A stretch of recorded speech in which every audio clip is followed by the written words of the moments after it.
everybody's on board. Her family is like, yeah, you're no longer in trouble for stealing a celebrity's identity in a foreign country.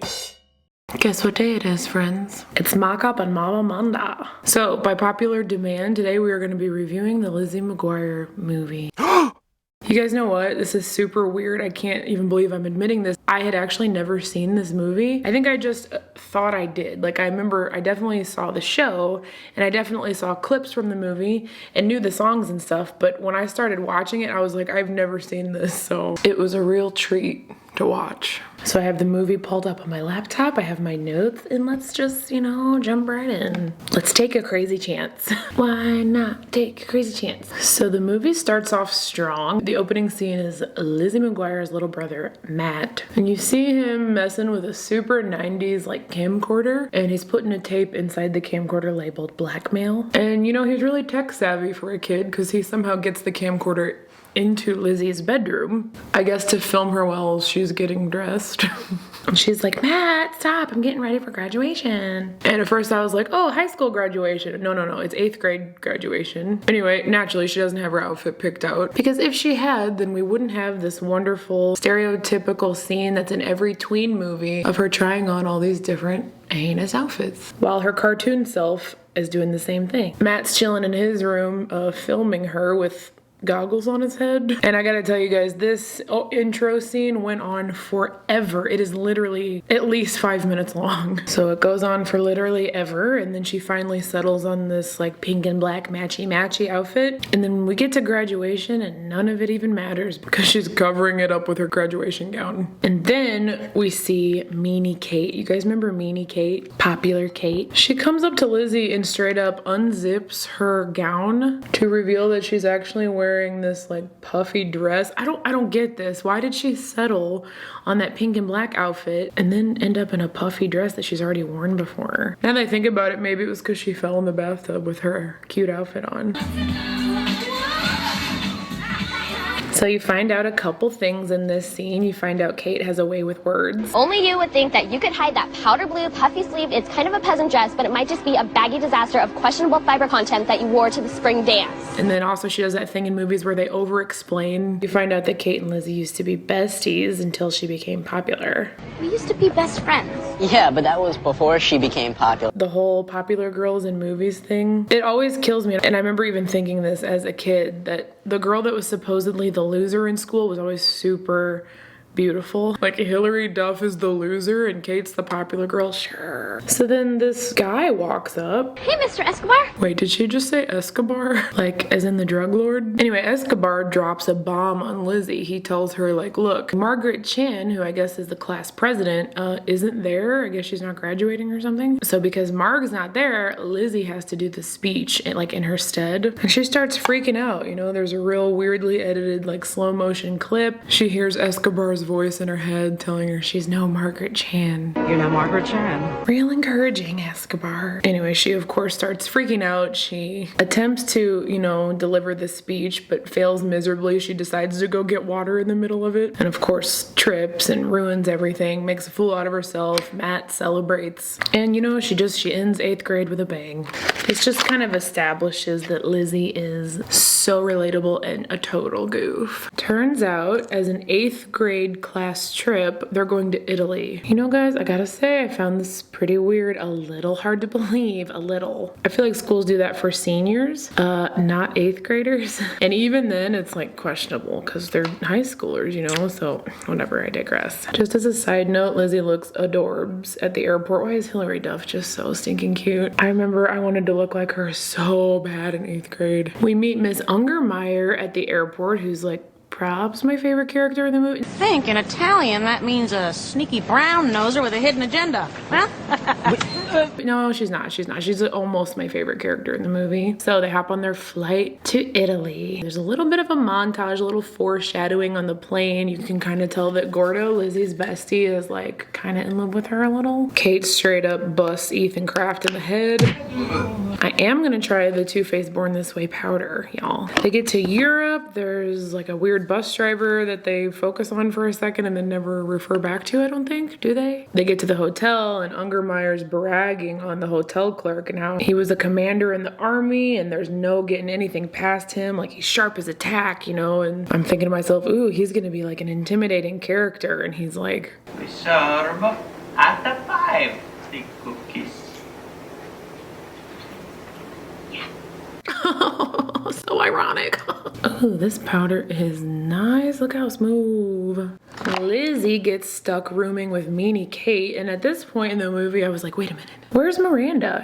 All right, the next day comes, and this is where the movie finally starts to get good. They're chilling at a fountain, and Lizzie runs into this guy, Paolo, who is definitely my favorite character in this movie. He's dynamic. I mean, look at his haircut, guys.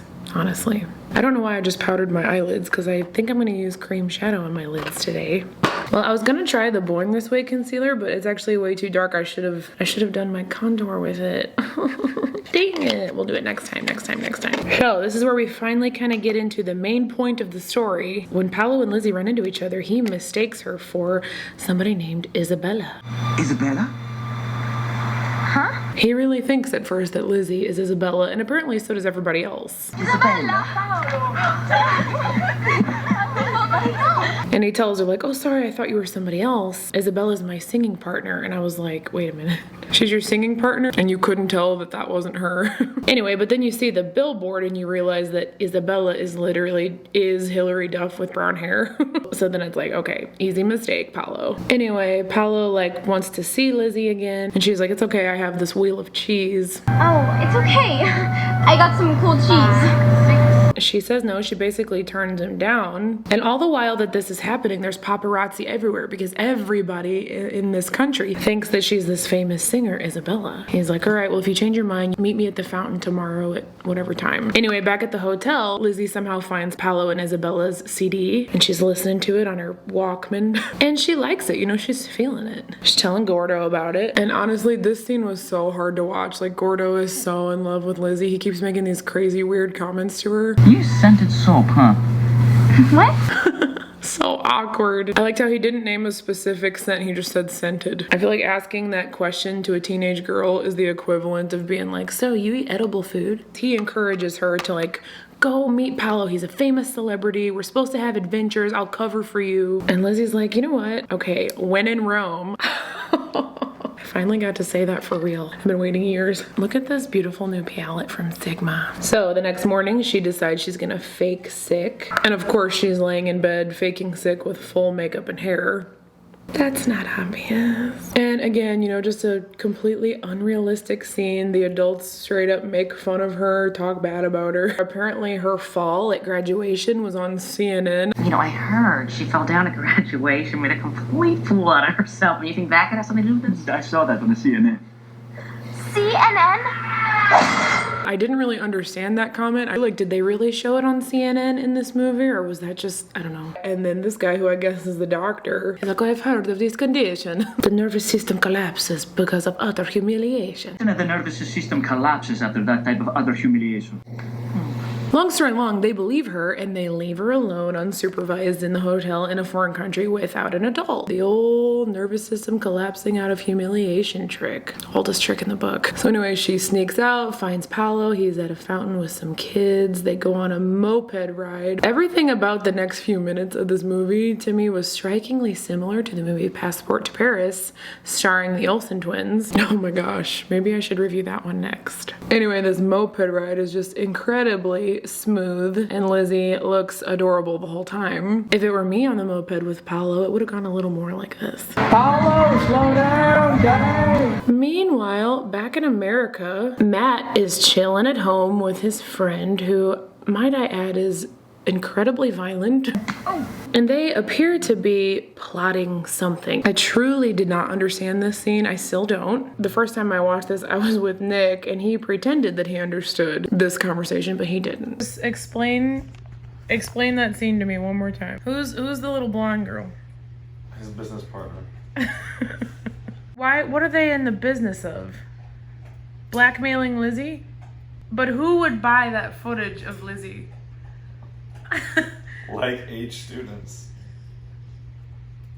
That doesn't make any sense. Matt and this little girl with an anger problem are trying to sell Matt's footage of bad things that happened to Lizzie. But like, who would buy this? Cut back to Rome. Miss Ungermeyer's continuing to hate Gordo for basically being a decent kid. What are you up to, Gordon? And Paolo is giving Lizzie a tour of the city, explaining stuff about the history. Again, exactly like a scene from Passport to Paris. Like, were they directed by the same person? So it's during this conversation that you find out that Paolo was once dating Isabella, which makes it even weirder that he looked Lizzie directly in the eye and goes, Isabella? Anyway, he says they broke up. He wanted to be like more serious about the music. Isabella supposedly wasn't feeling it. And then he gets this genius idea. Look at this color. Oh my gosh. He asks Lizzie to fill in for Isabella. He tells Lizzie that he and Isabella were supposed to present an award at an award show, like the Italian Grammys or something. I don't know what kind of award show it was, but he was supposed to present an award with Isabella,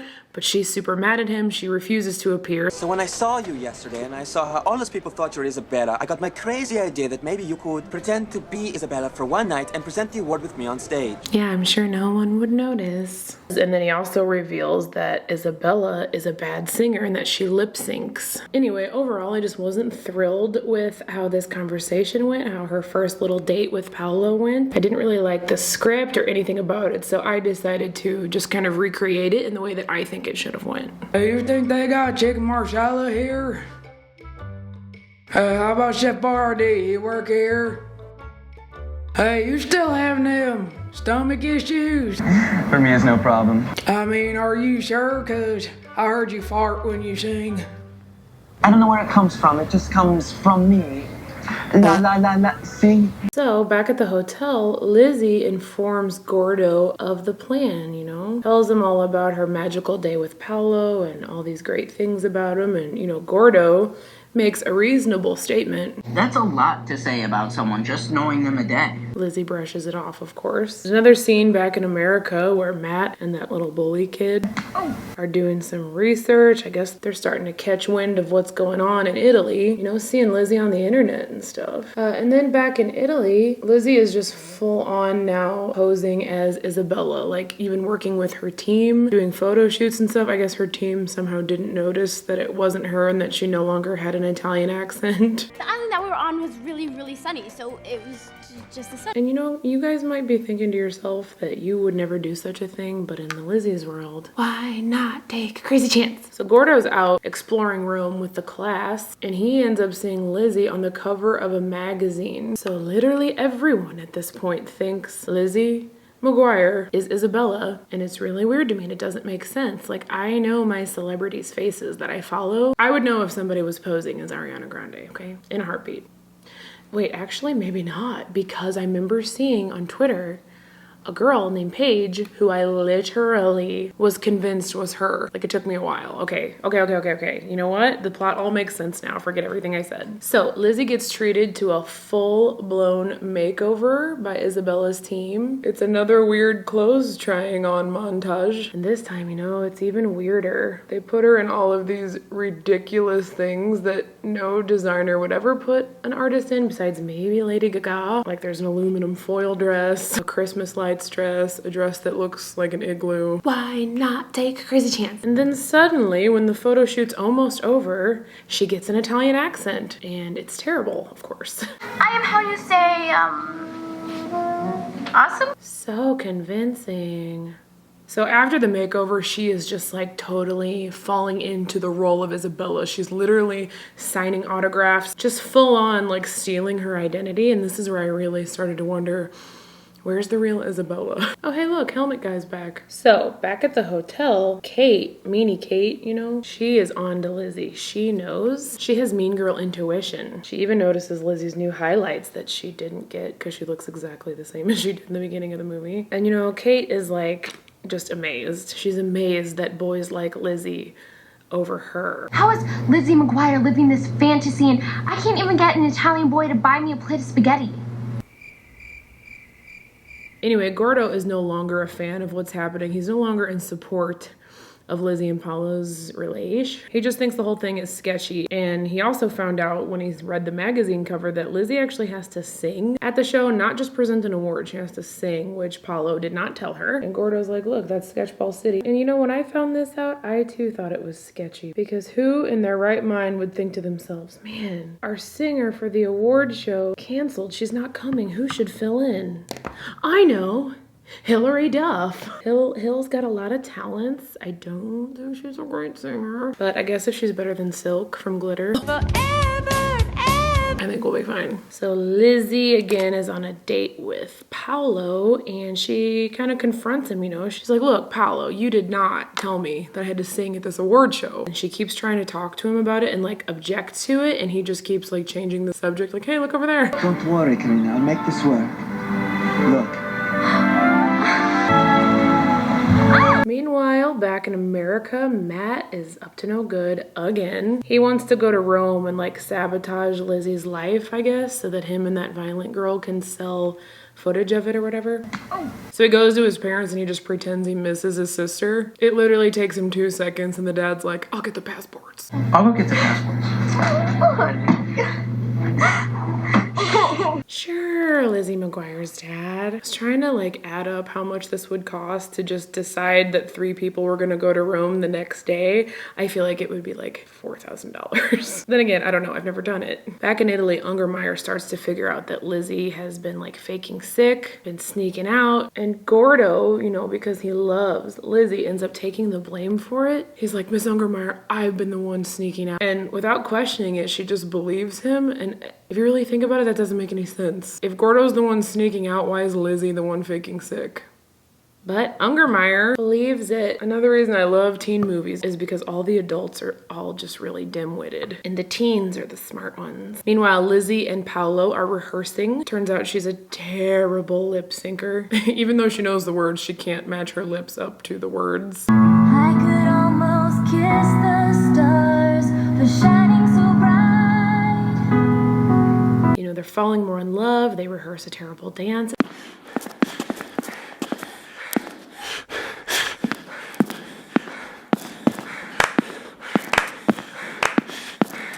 It's going really well for them. So because Gordo took the blame, he gets sent home. So he's at the airport, about to go back to America. And what are the odds he runs into the real Isabella, who of course is just actually Hilary Duff with brown hair and a really bad accent. I demand for you to tell me everything you know about this Lizzie McGuire. And she's like, yo, who is this girl who's stealing my identity? Gordo overhears her and he's like, hey, that's my friend. Like, you can tell by Isabella's reaction, like, stuff's gonna go down at the award show tonight. So Lizzie's family shows up to the hotel. They find out she's at the award show. They try to get there like as quick as possible. Meanwhile, Lizzie's at the award show just loving all the attention she's getting from people who think she's someone else. And then she falls and just bites the dust because she's so relatable. So she's backstage and she sees Gordo and the real Isabella, and they inform her, plot twist, that Paolo is not who he says he is. Turns out he really was sketch. The whole thing was a big setup. Turns out Paolo is actually the one who can't sing. He's the lip syncer, not Isabella. And this whole ruse of like hiring a lookalike was part of a plan he had to, I guess, shut off Lizzie's mic during the performance and make it look like Isabella was the one lip syncing. Do you follow what I'm saying? It's a little confusing. And at first she doesn't believe it until Isabella is like, who are you gonna believe? This boy you are knowing your whole life? Or this boy you are just meeting who says, you shine with the light from the sun. Lizzie's heartbroken for like 5 seconds, and then her and Isabella quickly formulate a plan to actually set up Paolo. So they actually shut off his mic and reveal to the audience that he actually sucks. And this scene truly killed me because, like, personally, if I were Paolo and I knew I was a terrible singer, I probably would have ran off stage immediately, but Paolo, like, decides to give it a shot. He's like, hey, this seems like a good time to find out if I'm suddenly a good singer. This is what dreams are made of. So then it's up to Isabella and Lizzie to finish the show. So I guess Isabella doesn't really have a problem with Lizzie, even though she stole her identity. And they put on a great performance together. They both do this thing with their mouths. Why am I saying they both, it's the same person, they're both, it's Hilary Duff. I feel like when Hilary Duff sings, she like doesn't really move her mouth. She's like, I could almost kiss the stars for shining so bright. Kiss the stars. Performance is going well, and then Isabella just dips out and leaves Lizzie on stage. Another part of the movie that made no logical sense. Like, why did Isabella do that? Why didn't she just finish her performance as she was supposed to do anyway? I guess she just really wants this stranger who stole her identity to succeed in life. So anyway, Lizzie obviously kills it by herself with very intricate dance moves. Hey now, this is what. Somehow knows exactly how to work with all of the dancers, even though she's never rehearsed with them before. Everybody's on board. Her family is like, yeah, you're no longer in trouble for stealing a celebrity's identity in a foreign country. Also, this is just a random side note, but I don't know if any of you guys noticed this when watching this movie, but during Lizzie's performance, it keeps switching back and forth between two different voices. Like, this is supposed to be Lizzie singing, and it's supposed to be like revealing that turns out Lizzie was a great singer the whole time, but I literally hear two different voices. Like, listen to this. Am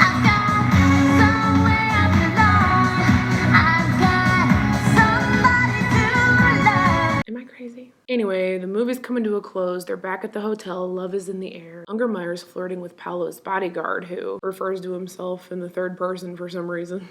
Sergei is impressed. Then the final scene, the moment we've all been waiting for. Lizzie and Gordo go up to the rooftop of the hotel. She gives Gordo a kiss. Oh, he proceeds to say, Thanks. Really, Gordo?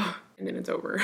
Nick was so appalled by this scene when we watched it the other night. He was like, oh, he thanked her. And you know, I have to say, I thought it was weird because even though they're establishing throughout the movie that Gordo obviously loves Lizzie, they don't establish any requited love on Lizzie's end. Like, there's not even a hint that maybe she likes him too. And then at the end, she just pecks him. So, I don't know, guys. I don't know how I felt. It was, just really bad. Let's keep our tradition by looking up this movie's budget. I accidentally signed up for IMDb Pro and I got charged $150, so I have to get my money's worth. According to IMDb, this had a budget of $17 million.